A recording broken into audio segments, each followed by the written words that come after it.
Why do I make small things from air dry clay?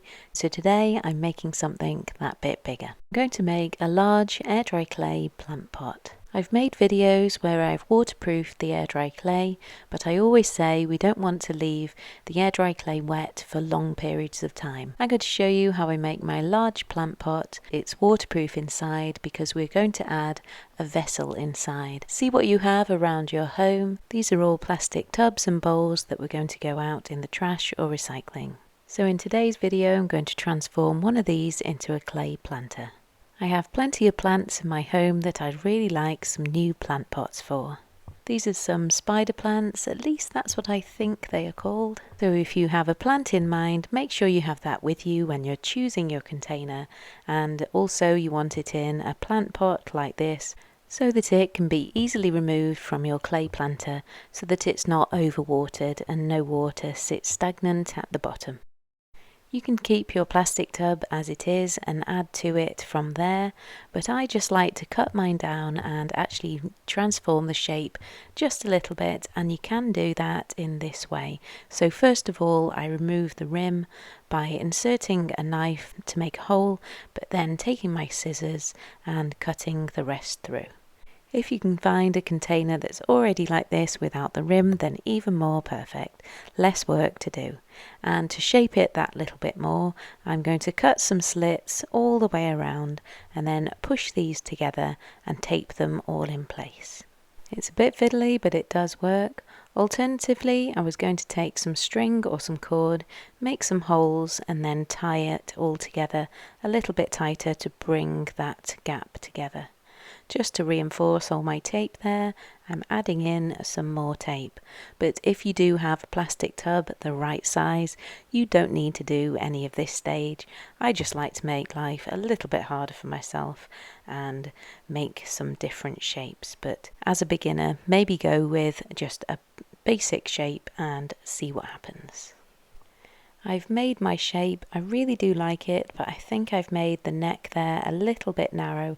My plant does fit in, but we're going to add the clay around this, so I'm thinking I might actually turn it upside down and have it that way instead. When you're doing a project like this, it's all about the creative process, so if you do change your mind partway through, it's completely up to you and you continue as you feel necessary. So with your basic plastic container that you're happy with the shape with, take some tin foil and scrunch this in this way, and we're going to pad out all of our plastic container with tin foil. This gives the air dry clay something to grip onto and allows us to get some extra shape in there. Gradually build up your shape, and if you find it's not sticking to the plastic too well, you can add some super glue and glue it in place. The plastic container would then look something like this, ready to be able to add our air dry clay on top of this. Let all the glue dry fully first. This is when I definitely decided I would be turning it over, so I cut one of those bowls and I'm going to fill the bottom in with this with some nice hot glue and make sure I seal that really well. And before I did this, I just cut in a hole in the top, as you saw there, which is the base of the bucket. So you can ignore this bit. You basically have a plastic container and you pad it out with tin foil and then let it all dry, and then we take our air dry clay. This is the stone colour air dry clay, but you can use absolutely any colour you have or you wish. I have a 1 kilogram block of clay here, and I'm going to challenge myself. Can I make this whole planter out of 1 block of air dry clay? 1 kilogram of air dry clay. What do you think?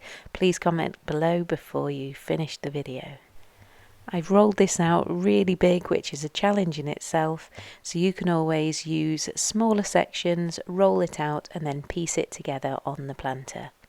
If you were to make a large plant pot like this, fully out of air dry clay and no container that it is based on, then you would use so much more air dry clay, maybe 3 or 4 times the amount of air dry clay. So I think it's a really good alternative to be able to do it this way, and I hope you do give it a go too. This is the kind of project that most definitely goes through the ugly duckling stage, and this is it right now. So it looks a little bit messy, but keep persevering and stay with me, and I'll show you that we can turn it into something beautiful. As you can see, I've wrapped the clay around slightly, and any creases I've cut off the excess, and then we can blend all of the creases together and all of the joins together just with your thumb at this stage. And because we're sculpting, we don't need to use any air dry clay slip. We can mold and sculpt this around our form. Again, where it joins, I'm taking away the excess as we don't need it. In this section, we're going to use all of that clay in a little while for the rest of the patches that we need to patch up in a moment. If you're not that confident with the clay, then I would maybe go a little bit thicker with the air dry clay to begin with. That way you've got a bit more robustness and a bit more structure to work with. I like to give myself that extra challenge and see if I can make it out of 1 kilogram of clay. I'm making use of the bits that I already trimmed off and seeing if I can patch these together in the gaps that we have here. And so we can add these in just like this. Really pushing and sculpting that clay together without the need to use the air dry clay slip, as I said, because we are blending and sculpting and pushing rather than joining two flat edges together. We can really push and smooth these creases together. I know it looks like a huge mess at this stage, but it will get better. Always have confidence. There's always a way to improve and to get these things working better. So I'm collecting up all the scraps that I have. I will roll this out again and fill in that gap you see there. Sometimes you can add glue between the tin foil and the air dry clay. I don't always do this, as I find it acts as something else that can slip around and slip and slide. So I find this works well for me, but I say give something a go and try different ways until you find your way of doing things, as I say in all of my videos. This is just a project that I'm doing. My videos are just ideas and I just hope to inspire you. Once the whole piece is fully covered, you can get on and start moulding. It might start to dry out a little bit, so you can get some water on your fingers and smooth out some cracks in this way, or I have a little metal card here and you can smooth out in that way. If the tin foil does show through like this, take a little piece of clay and blend and smooth this over the top. It's never broken, it's never destroyed. There's always a way to fix these things. This sure looks ugly, but I'm going to tuck that air dry clay all around the rim and give it a lovely smooth out, and it will look better, it really will. Or if you like the even more rustic look, then that's fine too. So do put some water on your fingers and blend and smooth things out. The tin foil gives us a bit of movement within the piece, and also as the air dry clay dries, it means that as it shrinks, it has a little bit of a way to go. If you can get the clay lovely and smooth, then I'd add some texture, even as simply with a knife like this. But what I'm going to do on this piece, as I don't want to smooth it out all completely, I'm taking a piece of tin foil and giving it some rustic texture, and that's going to add to the effect beautifully. With a tin foil effect like this, keep re-scrunching the tin foil to give you different shapes and different kind of scrunchy marks, but don't worry, this isn't the final result. So if you have another air dry clay project that you think, oh, I just could not get that smooth, then have a think of adding texture.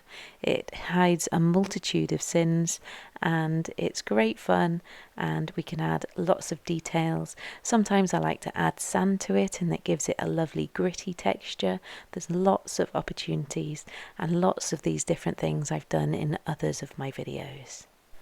I'm taking the back of a table knife and I'm adding to this effect by drawing and dragging through some nice straight lines into the clay like this. So this is going to give us that really lovely contrast between the rustic and rough and the smooth. Again, nothing has to be perfect, they don't have to be equal distances apart. I love the fact that this can feel like a really handmade product. Creating this in the stone air dry clay has given it a really earthy feel from the very beginning, so if you did this in the white clay it would look different again. But we can then go on and paint it any colour we wish.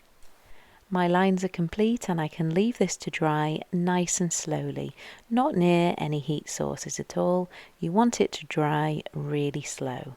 And so after about 3 or 4 days now, this is completely dry, and as you can see the air dry clay dries that quite a bit lighter and it is quite nice, lovely colour now.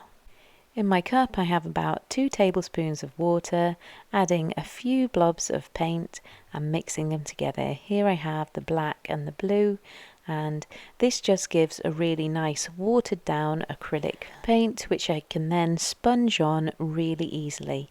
If I was to try and paint this with thick acrylic paint in my paintbrush it would take quite a bit of time, so here I have a sponge and it's painting the pot as quickly as can be.